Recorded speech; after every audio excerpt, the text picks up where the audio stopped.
Hello and welcome back to another devlog. I'm Matt. We're going to be looking at my game and some of the changes I made, although they are very few and far between, and maybe I can tell you a couple stories to keep you interested. First off, we changed a lot of the sprite assets in this game to have a more contrasted look, so completely black outlines.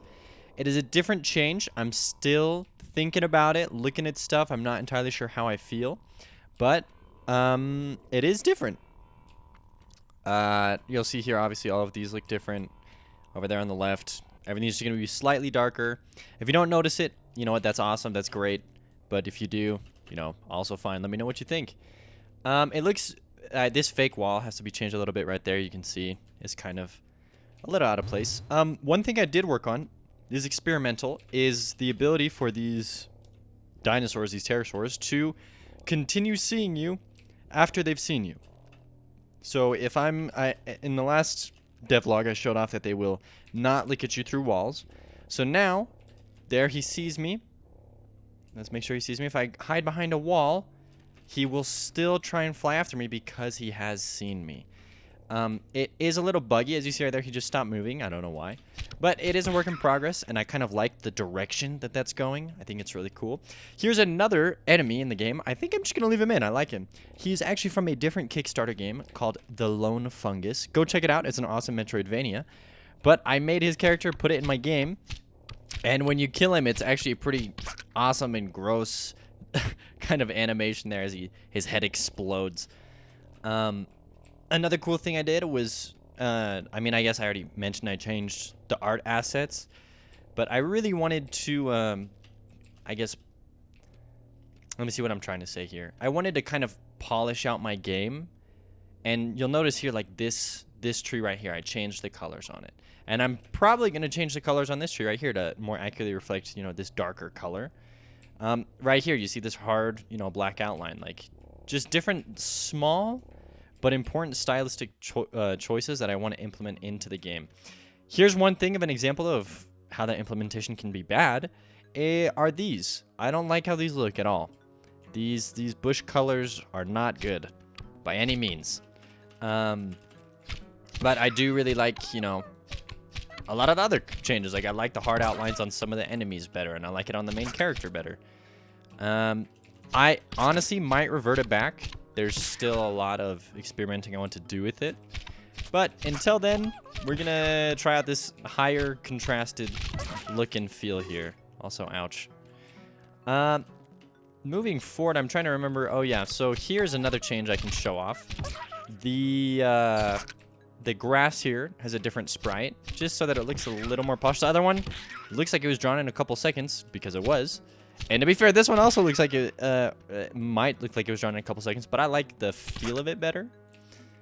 And as I shoot it, you know, it kind of breaks there. So that's a change. I made the chests a little more readable, so they look more like chests. They have more details. They're a little bit bigger. I just did that to make sure, you know, they are readable as, oh, hey, that's a giant chest. So lots to be, you know, seen there. I'm still, I just still love my game. Being able to play it in a playable form that's randomized, I just think is really, really cool. And you know, honestly, the more I look at the hard black outline, the more I'm not entirely sold. So this is something where I definitely want the opinions of you guys who watch this. Just go click on last devlog and look at the game and see, you know, what differences look better. I guess another big thing I want to show off here, if we can get to it, would be the Fungus Enemy, because he does have a little bit different AI than just running back and forth. Just unfortunately in that first area, it's kind of difficult to show off. He does kind of jump if he reaches a ledge, and he'll jump around, and it's like, honestly, it's really fun to look at. It's satisfying. And I might make it so he attacks too, but okay, hello, hold on. We've encountered a bug while recording. I'm gonna look at it. Give me a sec. What the freak? I have no idea why it bugged. But I'm just gonna jump ahead and show you that jungle area for your viewing pleasure. Alright, we're back in business here. So, let's show off this little jumpy fungus boy. As you can see here, when he gets to ledge, he actually jumps up And this is dynamic. Like, I honestly, it is embarrassing. I don't even know how the code works. Like, I don't know why he does this, because I was trying to program in something else. And then when I tested it, he just did this automatically, and I was like, interesting. So definitely, I mean, if it ain't broke, don't fix it, but like, it's weird. Like, I've never had something like that. I was changing their sprites there, but as you can see, I need to change the size of it still.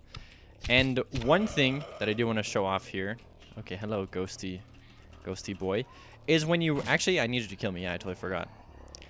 When you restart a run, here, I'll jump to it, okay? In live editing, okay, forgive me.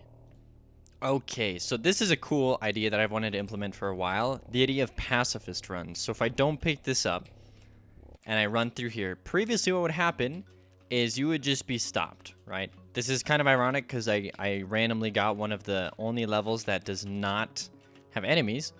But as I go through here and I walk through this door, oh, here's a level with enemies. Okay, let me dodge them. Right, before you were just kind of screwed. It's like, oh, I didn't pick it up and I didn't even know. But you can actually go through and you can, if you didn't pick up a weapon, you get a pacifist run the game. And it's fun. It's incredibly fast to just cheese through my game like this because you can't break chests. There's no real consumables to buy. Like, there's just a lot that can happen there. Okay, yeah, you're going to jump. And I am going to have to change bosses because being able to just run past a boss like that isn't the best. Also, it's heavy implementation because items currently don't destroy themselves. So you'll see here, this thing will spawn forever. And the boss music will play forever. Okay, it's just, I just made it so it's a thing. It's not like it's all polished out. Oh, hello, you jumpy boy. So, I just thought that was fun. Excuse me, I'm leaving now. And yeah, I just like the idea of having this alternate kind of Easter egg idea of I'm just going to run through the game. And just see, like, how far can I make it? And hopefully this will be at least more challenging than it currently is. As more levels get implemented, especially more levels that have to do with platforming and stuff like that. It still is kind of a challenge to, like, all right, let me look and dodge everything here. But other than that, it's definitely been fun. Right here, you notice the fire is different, and these guys have a black outline right there. I don't like that. I'm definitely gonna remove that. But I mean, we can just keep running. What? I don't know what's going on here. I think what's happening is the diamond keeps spawning in the same place as always. So it's still here, but the background here is overlapping the diamond because it spawned in. So I can't actually get to the life. It feels sad. Ah, there we go. We're cheating the system. But yeah, we can literally go through the entire game without even killing a single enemy, which I think is... It's definitely fun, especially... Oh, I died. Especially for people who want to just see the game, I guess. They can just, you know, I'm going to run through it. And it becomes more of like a different feel. So that's really cool. The last thing I wanted to bring up in this devlog is a couple ideas that I had. This one was an idea that I am taking just completely from the Binding of Isaac, in which the enemies that spawn have a chance to spawn in a different form, represented by the different color that they get here. So if the monkey spawns in red, then maybe he deals double damage, right? All these red enemies will do double damage, and you'll see them just as the enemy, but, hued red. Blue would be something like they, I don't know, shoot out bullets when they die. Maybe yellow is, hey, they move twice as fast, or they throw twice as fast, whatever it may be. Green, hey, when they die, they spawn 2 normal enemies. Just fun stuff like that to switch up the pace, but that I'm not going to implement it yet. And it is definitely something I wanted to ask about for the people who follow this project, what they think. I think it's an easy, albeit maybe cheap way of adding more variety to the game. But I mean, I also don't see why that's wrong. It is fun to kind of do new and unique stuff like this. So I do want to give a huge thank you to all of my Patreon supporters, especially all the Chapana. Thank you all so much for continuing to fund me and support me and this game and my creative projects. It's honestly awesome. And I just realized that this image is slightly off, and I make it a little bigger. Okay, there we go. OCD satisfied. Honestly, thank you. If you want to become a Patreon and get access to, game builds, because, I mean, currently the only build right now is the Kickstarter build that's available, which, speaking of that, please consider checking out my game on itch.io. It's free. Go download the demo and play it and let me know what you think. It has all of the controls listed, and it is less buggy. I put out a new version. I'm going to be putting out a new version very soon this week. I'll make an update video on that. And I love the videos. I've watched all of them. Believe it or not, I have watched all of them. And I love, okay, you know what? There's one video, no, it said no commentary playing the Feathered Serpent. I didn't watch it, okay? I see enough of my game without commentary to understand. But hey, these people right here, you guys are helping me make a better game. Like, all these people who write me suggestions and ideas and bugs, thank you so much. Also, in that same vein, please come and join my Discord. It's a place where me and my friends hang out and we talk. As you can see right now, you know, there's 2 of them in there talking. But it's also a place where I post GIFs of my game. So before you even see the devlogs, you can just find what I'm doing in here. And I just think that's super cool and special. So all of these went out before the video, and these come out. Usually I also post them to Twitter, so you can also just follow me on Twitter if you'd like to see a lot of these different game updates. But hey, it's something really awesome. There's a game discussion page where we discuss different bugs in my games, different ideas that we need to implement into the game. It's honestly awesome. And if you want to be a part of this project, please join the Discord. The link is in the description.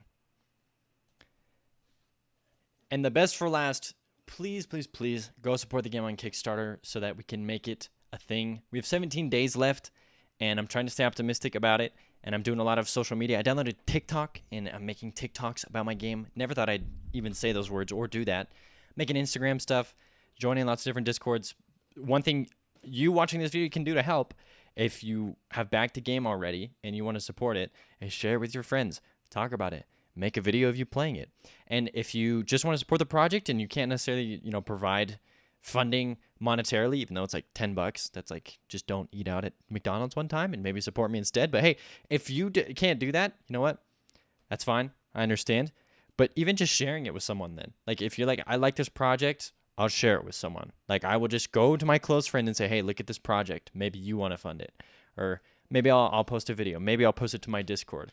Maybe I'll make one tweet about it. Like, all of those things help so much. And especially for this project that I love and I've tried to pour my heart and soul into, like, it means so much when people go out of their way to post stuff for me and to back me, and the support that I've gotten is awesome. Even though it doesn't look like that much, $1,766, really humbling. Makes me feel really good. And even if this doesn't get funded, I'm fine. Like, I'm happy with this game and this project, and I've learned so much.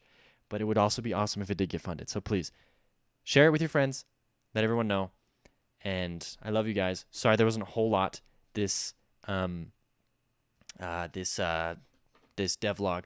But as a reward for those of you who stuck around to the very end, the best mechanic for last that I've hidden. That's right. I'll probably do it in next week's devlog and put it earlier on. But for the time being, doing a little experiment to see how many people watch the end of my video. You can duck. You can duck, as you can see here. It shortens your hitbox. You can now duck under projectiles, and I think it's really nifty. Ducking, everybody. Best mechanic to be implemented. Look at him. Just watch. You know, I'm zoom in for you. Look at this. Look at this duck. Please go fund my game. Okay, I love you guys. I hope you have a wonderful week. Let's get it. Also, I fell down a waterfall today, but that's a different story. It was fun. All right, see ya.